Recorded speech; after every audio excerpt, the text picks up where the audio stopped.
자, 안녕하십니까. 주식클래스 내일정씨입니다. 오늘은 이제 전장용 카메라 이야기 하는데, 전장용 카메라 이야기하면 아마 제일 많이 생각나는 기업이 삼성전기가 될 수 있을 것 같습니다. 오늘은 이제 전동화 카메라 수혜주는 이것 관련해 보겠는데, 자, 우리가 이제 전기차 시장이 계속 강화되면서 많이 나오는 이야기가 뭐냐 하면은, 전기차에서 가장 고민이 이제 주행거리죠. 많은 이슈가 있습니다. 주행거리. 그러니까 우리가 말할 때, 충전 시간도 되게 중요하고, 또 우리가 양극재나 LFP 배터리 이야기할 때, 완충하원에서 얼마나 가냐에 대한 이슈가 있죠. 근데 그러려 그러면 아무래도 전기차 자체도 가벼워졌겠죠. 그래서 차체 입장에는 다이캐스팅이라는 이야기도 나오고, 차량을 가볍게 하기 위해서 상당히 여러 가지 개선을 하는데, 그 안에 이제 부품으로 들어가게 되면, 가장 오늘은 이제 두 가지 이야기를 잠깐 해보고 합니다.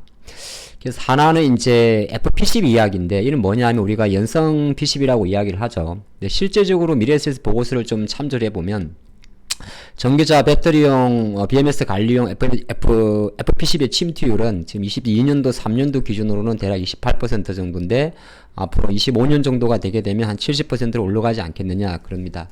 그러면 이게 이 와이어링 하네스라는 게 있는데, 기존 내연기관 같은 경우는 이렇게 간격과 부품과 부품을 연결하는 전선, 와이어줄 그렇게 볼 수 있을 것 같습니다. 이런 건데, 이거는 약간 잘잘한 전선들을 묶어놨다 생각하시면 되겠죠. 근데 FP12라는 건 약간 연성 PCB이기 때문에 약간 가볍습니다. 그래서 무게도 기존의 와이어링 하네스보다는 한 20% 이상 가볍다고 이야기를 하고, 또 F라는 말이 이제 휘는 거잖아요. 플렉스블 하기 때문에 공간 효율적인 면에서도 좀 뻣뻣한 것보다는 효율 자체를 60% 이상 올릴 수 있다고 합니다. 그러면 우리가 전장화 관련, 전동화 관련할 때는 사실 FP12 같은 경우도 시장에서 많이 나와 있는 기업은 조금 이따 말씀을 드리겠습니다. 자, 기존에 우리가 스마트폰이나 이런 쪽에서 FP12 관련주로 많이 봤던 기업들도 전장화로 좀 강화하는 기업들은 봐야 되는 이슈가 되는 거고요. 두 번째는 뭐냐 하면은 PCB인데, PCB 같은 경우는 이제 사실 우리가 보게 되면 약간 이제, 이게 똑같은 이제, PCB란 단어가 프린티드 서킷 보드잖아요. 인쇄 해류 기판이라고 합니다. 전장에는 상당히 많은 반도체와 전자기가 들어가기 때문에 밑에 보드에 들어가는 걸 말하는데, 전장용 PCB 같은 경우도 어느 정도 앞으로 커져갈 수 있는 가능성은 누가 생각해도 열려 있습니다. 그래서 이제 어떻게 보게 되면, 오늘 첫 번째 이야기는 전동화 쉽게 말해서 자동차가 계속 전기차가 강화되면서 카메라 이야기도 하긴 합니다만은, 카메라도 결국에는 PCB에 붙여야 되는 거니까 그런 관점에서는 약간의 사이드가 될 수는 있습니다만은, FPCB라든지 전장용 PCB 같은 경우도 충분히 향후 성장성은 이견이 없다 그리 볼 수가 있고요. 조금 이제 구체적으로 한번 들어가 볼까요? 그러니까 전장용 PCB 할 때 제일 많이 나오는 게 MLCC란 다른데, 이게 이제 우리말로 바꾸면 적층 세라믹 콘덴서라고 이야기를 합니다. 근데 MLCC 같은 경우는 아시겠지만은 대표적으로 이제 통신 쪽에도 많이 들어가고요. 우리가 통신 기기에도 많이 들어가고, PC에도 들어가고, 스마트 기기에도 많이 들어가죠. 20년, 2028년, 2018년도 기준으로 놓고 보면 확실히 통신과 PC 쪽이 가장 많고요. 근데 이제 앞으로 이제 커져가는 것 자체가 자동차라든지 기타 쪽으로 커져간다는 겁니다. 캐파 자체가. 그리고 가장 지금 현재 상태는 삼성전기라든지 대덕전자 포함해서 우리가 MLCC 같은 경우가 스마트폰에 들어가다 보니까 실제로 아직까지 약했는데, 물론 전망은 사실 앞으로 봐야겠습니다만은, 이제 차량에 들어가는 전기차에 들어가는 걸 말하죠. 차량에 들어가는 MLCC의 탑재량 자체 같은 경우는 약간 전망을 놓고 봤을 때는 스마트폰 대비 이상 10배 성장하지 않겠느냐. 여러 가지 이유가 있죠. 크기도 크죠. 대면적이죠. 손바닥만한 스마트폰과 자동차는 크기를 가늠할 수가 없는 거죠. 그리고 이제 전기차 같은 경우도 앞으로 운전자 첨단 보조 시스템이라고 이야기하는 ADAS가 장착이 된다든지, 자율주행차가 레벨 3, 4, 5 가면 갈수록 많이 들 수밖에 없기 때문에 약간 희망회로지만은 전장용 MLCC 관련 기업들은 항상 주목을 받았습니다. 물론 아직까지 이 이야기를 하게 되면 갑자기 여러분이 떠오르는 생각이, 야, 또 삼성전기 이야기 하려고 하느냐, 지겹다 이렇게 볼 수 있죠. 오늘은 삼성전기만 이야기할 건 아니고요. 물론 또 삼성전기 오늘 많이 올랐기 때문에 언급하는 것도 없지 않아 있긴 있습니다만은, 조금 더 깊은 이야기를 이어가도록 하겠습니다. 자, 그런 관점을 조금 연결해 보겠고, 나머지는 또 여기까지 이야기할 수 있어요. 우리가 전장이란 단어 자체가 참 보면 좀 막연하게 볼 수가 있는데, 우리가 공학도가 아니기 때문에 사실 전장 부품이나 소프트웨어가 정확히 뭐가 있는지를 잘 알 수는 없습니다. 하지만 2020년 기준과 30년 기준 비교를 해보면 여기 보면 센서도 있을 거고요. 파워 일렉트로닉스도 있고 ECU라든지 DCU, 기타 뭐 소프트웨어 같은 건 많이 있습니다. 그래서 전장 부품과 소프트웨어 시장은 뭐 구체적으로 하나하나를 지켜보면 뭐 깊게 봐야겠습니다만은 뭐 센서라든지 ECU나 DCU는 첨가할 수밖에 없는 구조로 있는 거고, 또 하나가 이제 우리가 아다스 센서라고 이야기하죠. 아다스 센서도 마찬가지입니다. 우리가 지금 시장에서는 자율주행을 구현하기 위해서 최소한 세 가지 정도가 필요하죠. 하나가 카메라일 거고요. 눈, 그쵸? 그 다음에 전파를 쏘는 레이더, 그리고 실제적으로 거리를 계산하는 라이다, 이런 게 다 들어가죠. 최소한 세 가지가 들어가야 우리가 말하는 레벨 3, 4, 5로 자율주행의 레벨 자체가 올라갈수록 이 아다스의 성능적으로 좋아지게 되겠죠. 그래서 큰 관점에서는 놓고 보면 약간은 제가 좀 관심을 앞으로 가지는 거는 MLCC 관련해서는 사실 FPCB, 그러니까 아까 처음에 말씀드린 대로 전장용 FPCB 관련해서는 갑자기 이 기업이 떠올라요. 어떤 기업이냐면 원래 BH라는 기업이 있습니다. 근데 BH 같은 경우는 일단은 기존의 스마트폰 PCB 쪽 비중이 많았고, 최근에 시설 투자를 통해 가지고 전장용 FPCB 쪽을 투자를 한다고 하는데, 연봉이나 월봉을 보면 사실 최근 한 5년 연속 박스권에 갇혀 있죠.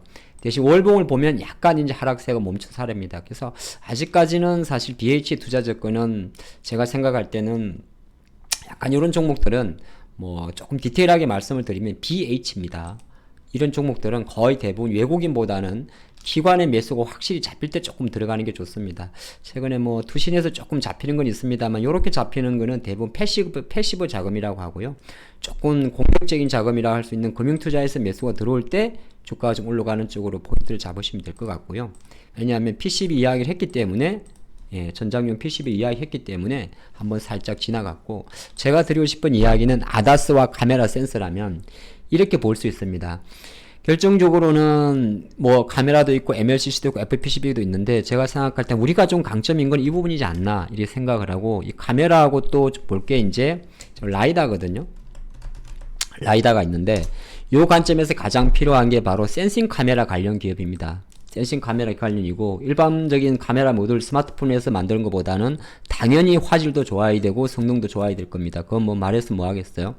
그런 관점에서는 다시 센싱 카메라로 넘어가게 되면은 뭐 LG노텍도 있습니다만은 삼성전기, 아바텍, 자화전자, 또 기타 몇 개 관련들이 있는데 보도록 하겠습니다. BH는 아까 말씀드린 대로 FPCB 쪽으로 보시는 게 좀 나을 것 같고요. 차량용 FPCB입니다. 그리고 카메라를 넣고 가게 되면 일단 삼성전기라는 기업이 이제 그룹 대형주 중에서는 가장 주목을 받는 거고, 삼성전기에 바로 직결된 삼성전기 라인 회사들이 좀 많이 있습니다. 뭐 캠시스라는 작은 회사도 있습니다만은 사실 캠시스라든지 세코닉스 같은 경우는 조금 작은 회사고요. 기술은 좋습니다만 아직은 수급이 별로 좋지 않고, 삼성전기 올라갈 때 제가 바로 오늘은 촉보를 찍어 드립니다. 삼성전기 딱 카메라 모듈 올라갈 때 봐야 될 첫 번째 기업은 액트로라는 기업입니다. 액트로. 물론 이 기업이 시가총이 크진 않아요. 크진 않습니다만 액트로 같은 경우는 제가 적어놨는데 삼성전기의 주요 OEM 공급업체입니다. 우리가 AF, 그 다음에 손떨림 방지, OIS, 조리개 이런 거죠. 이런 관점으로 하면 액트로라는 기업, 근데 시가총액이 1000억이 안 되는 점을 감안하면 아주 작은 금액으로만 매매해야 됐음을 알 수가 있고요. 그럼 그거보다 조금 크다고 할 수 있는 게 삼성전기 밴드면서 이번 애플 밴드로 들어가는 게 바로 자전자입니다.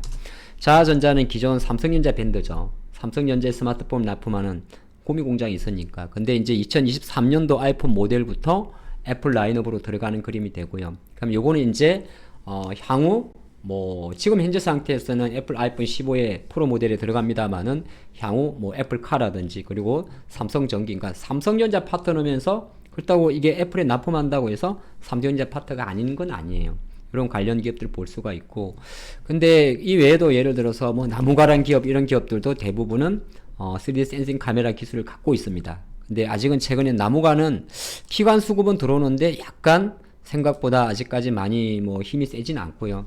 근데 요걸 아울러 가지고 쉽게적으로 봤을 때 주식은 참 많아요. 조금 더 요걸 아울러 가지고 이렇게 계속 뭐 센싱 카메라의 성능이 강화되고 하다 보면 이 카메라들이 실제적으로 어느 정도로 잘 만들었는지, 뭐 성능은 제대로 맞는지 검사를 해야 되는 회사가 있을 수 있습니다.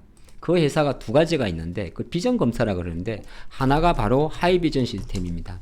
아까 봤던 나무가의 모회사죠. 하이비전 시스템 같은 경우가 이제 카메라 모듈 검사 장비 회사라 보시면 좋을 것 같고요. 근데 이 회사는 지금 보면 상당히 좀 안정적인 흐름을 보여주고 있습니다. 뭐 월봉도 그렇고 주봉도 그렇고 기간 수급도 상당히 나쁘지가 않죠.